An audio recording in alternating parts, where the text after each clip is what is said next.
നമസ്കാരം. ഇസ്രായേലിലുള്ള ഇന്ത്യൻ പൗരന്മാർക്ക് ജാഗ്രതാ നിർദ്ദേശം നൽകിയിരിക്കുകയാണ് കേന്ദ്ര വിദേശകാര്യ മന്ത്രാലയം. മാത്രമല്ല, അതിർത്തി മേഖലകളിൽ താമസിക്കുന്ന ആളുകൾ അവിടെ നിന്നും മാറണം എന്നുള്ള ഒരു നിർദ്ദേശം കൂടി വിദേശകാര്യ മന്ത്രാലയം പങ്കുവയ്ക്കുന്നുണ്ട്.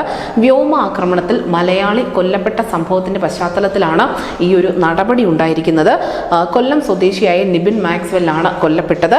2 മലയാളികളടക്കം 7 പേർക്ക് പരിക്കേൽക്കുകയും ചെയ്തിട്ടുണ്ട്. ഇടുക്കി സ്വദേശികളായ ബുഷ് ജോസഫ് ജോർജ്, പോൾ മെൽവിൻ എന്നിവർ പരിക്കേറ്റത്. ഇവരെ ചികിത്സയ്ക്കായി ആശുപത്രികളിൽ പ്രവേശിപ്പിച്ചിരിക്കുകയാണ്.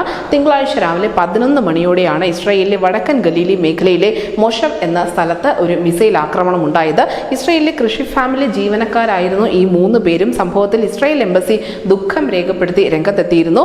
പരിക്കേറ്റവർക്ക് മികച്ച ചികിത്സ തന്നെ ഉറപ്പുവരുത്തുമെന്നുകൂടി ഇസ്രായേൽ എംബസി പറഞ്ഞിരുന്നു. കുടുംബങ്ങൾക്ക് വേണ്ട എല്ലാ പിന്തുണയും ഇവർ അറിയിക്കുന്നുമുണ്ട്. നിലവിൽ എന്തായാലും ഹിസ്ബുള്ളയാണ് ആക്രമണം നടത്തിയതെന്നാണ് ഇസ്രായേൽ നൽകുന്ന വിശദീകരണം. പക്ഷേ ഇന്ത്യയെ സംബന്ധിച്ചിടത്തോളം പൗരന്മാരെ സുരക്ഷിതരാക്കുക എന്നത് തന്നെയാണ് പ്രാഥമിക പരിഗണന. അതുകൊണ്ട് തന്നെയാണ് ഈ അതിർത്തി മേഖലകളിലുള്ള ആളുകളോട് എത്രയും പെട്ടെന്ന് സുരക്ഷിത താവളത്തിലേക്ക് തന്നെ നീങ്ങണം എന്നുള്ള അറിയിപ്പ് വിദേശകാര്യ മന്ത്രാലയം പങ്കുവയ്ക്കുന്നത്. എന്തായാലും ഇതിനു വേണ്ടി ഒരു ഹെൽപ്പ് ഡെസ്ക് ഉൾപ്പെടെ ഇപ്പോൾ ഇസ്രായേലിലുള്ള ഇന്ത്യൻ എംബസി തുടങ്ങിയിട്ടുണ്ട്. ഇസ്രായേലിലെ ഇന്ത്യൻ എംബസി ഇന്ത്യക്കാർക്ക് അടിയന്തര കോൺടാക്ട് നമ്പർ ഉൾപ്പെടെ നൽകിയിട്ടുണ്ട്. ഇത് 24 മണിക്കൂറും പ്രവർത്തന സജ്ജമായിരിക്കുമെന്ന് കൂടി എംബസി അറിയിക്കുന്നുണ്ട്. 97235226748 എന്ന നമ്പറാണ് ഇന്ത്യൻ എംബസി പങ്കുവച്ചിരിക്കുന്നത്. മാത്രമല്ല, ഒരു ഇമെയിൽ കൂടി തന്നിട്ടുണ്ട്. cons1.telaviv@mea.gov.in എന്ന ഇമെയിൽ ഐഡിയിലൂടെയും നമുക്കുള്ള സന്ദേഹങ്ങൾ അല്ലെങ്കിൽ ആശങ്കകളൊക്കെ എംബസിയുമായി പങ്കുവയ്ക്കാൻ സാധിക്കും.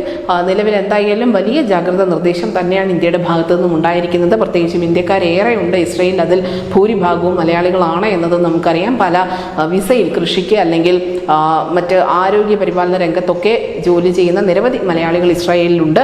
അതുകൊണ്ട് തന്നെയാണ് കേന്ദ്രം വലിയ ഒരു കരുതൽ ഈ സംഭവത്തിൽ എടുത്തിരിക്കുന്നത്. പ്രത്യേകിച്ചും കൊല്ലം സ്വദേശി കൊല്ലപ്പെട്ട സംഭവത്തിന്റെ പശ്ചാത്തലത്തിലാണ് ഈ നീക്കം ഉണ്ടായിരിക്കുന്നത്. News desk India Malayalam.